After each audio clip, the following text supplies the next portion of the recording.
આદિવાસી સમાજ માટે સતત લડત ચલાવતા ચેતર વસાવા ભાજપને આંખના કણાની જેમ ખૂંચતા હતા અને એટલા જ માટે ચેતરભાઈ ઉપર વારંવાર કેસો કરવામાં આવે, વારંવાર જેલ નાખવામાં આવે.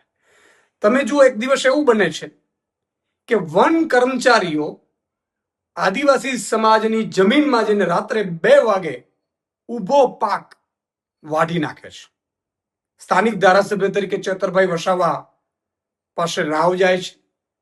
ચેતરભાઈ વસાવા એ વન કર્મચારીઓ સાથે વાતચીત કરે છે અને કહે છે કે ભાઈ તમે રાત્રે 2 વાગે આમના ઊભા પાકે જળ જંગલ જમીનમાં જે કાનૂન લાગુ પડે છે એ અંતર્ગત આદિવાસી સમાજને જમીન આપવામાં આવેલી છે અને ઊભા પાકમાં તમે લણી નાખો છો, અને એ પણ રાત્રે 2 વાગે.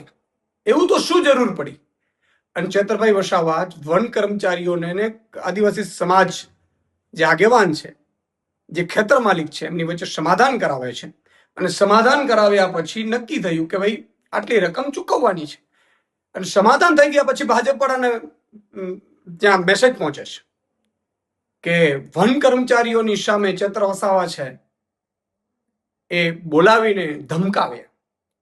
ભાજપને તો જાણે કે બધી જ બાજુથી, ચારે બાજુથી જેટલી પણ પાર્ટીઓ હોય એમાંથી ખરીદ ફરોખ્ત કરીને, ડરાવીને, ધમકાવીને, ખોટા કેસ કરીને, સજાઓ કરાવડાવીને જાણે પોતાની પાર્ટીમાં નાખી લેવાની એક હોડ જામી છે કે કોઈ પણ માણસ સામાન્ય જનતાનો અવાજ ઉઠાવવો ન જોઈએ, અમારા ડબ્બામાં, ગોડાઉનમાં પુરાઈ જવું જોઈએ. અને એટલા માટે ભાજપને ખબર પડી, એમણે કર્મચારીઓને કહી, ડરાવી, ધમકાવી અને પોલીસ ફરિયાદ કરાવડાવે છે.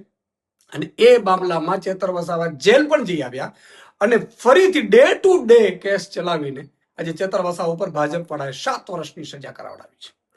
તમે જુઓ કે કેટલા કેસો છે જેમાં તાત્કાલિક સજા થઈ હોય. જ્યારે સમાજના મુદ્દા ઉઠાવે છે ચેતરભાઈ વસાવા, એટલે ભાજપને ગમતું નથી, ભાજપના નેતાઓને ગમતું નથી, કારણ કે આદિવાસી સમાજનો તો અવાજ બની શકતા નથી, સરકાર એમની છે. અને ચેતરભાઈ વસાવાને લોભ લાલચ પણ આપી કે આવી જાઓ ભાજપમાં, નહીં તો આમ કરી નાખીશું, તેમ કરીશું. આ પહેલા પણ કેટલાક બેક ઓપરેશન એમના સફળ પણ ગયા કે ખોટા કેસો હોય કે સજા પડવાની હોય, તમને સજા પડી જશે નહીં તો. પણ ચેતરભાઈ વસાવા આદિવાસી સમાજના અવાજ માટે લડનારા યુવાને ભાજપમાં જવાની ના પાડી દીધી, ભાજપની ઓફર ઠુકરાવી દીધી અને એને 2 વખત જેલ જવાનું પસંદ કર્યું. પરંતુ આખરે ભાજપે ચાલ ચલાવીને એમની સજા કરાવડાવી છે. આ સજા 7 વર્ષની થઈ છે. સ્વાભાવિકપણે ચેતરભાઈ વસાવાના ધારાસભ્ય પદ ઉપર પણ આ લોકોએ ખતરો નાખ્યો છે. પરંતુ આદિવાસી સમાજ આ ભાજપને છોડશે નહીં. આદિવાસી સમાજ આ ભાજપને ચેતરભાઈ વસાવા ઉપર જે અત્યાચાર કર્યો છે, અન્યાય કર્યો છે, એમને ડે ટુ ડે કેસ ચલાવડાવીને આજે ઉપલી અદાલતમાં અમે જશું, ન્યાય તો મળશે આજે નહીં તો કાલે. પરંતુ અત્યારે સમાજને ડરાવડાવીને, આદિવાસી સમાજના હીરોને ડરાવડાવીને જે ભાજપે ખેલ રચ્યો છે, એ મને લાગે છે કે આદિવાસી સમાજ અંબાજીથી ઉમરગામ સુધી માફ નહીં કરે.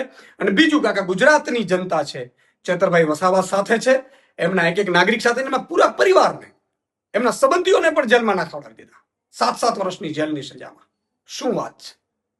તમારે ભાજપ વાળા આ જ ભાજપના એક નેતાને હાઈકોર્ટે એવું કહ્યું હતું ખોટી રીતે કે તમે ચૂંટણી જીત્યા છો. હાઈકોર્ટે ચુકાદો આપ્યો છે, છતાં એ મંત્રી પદ ઉપર ચાલુ રહ્યા હતા.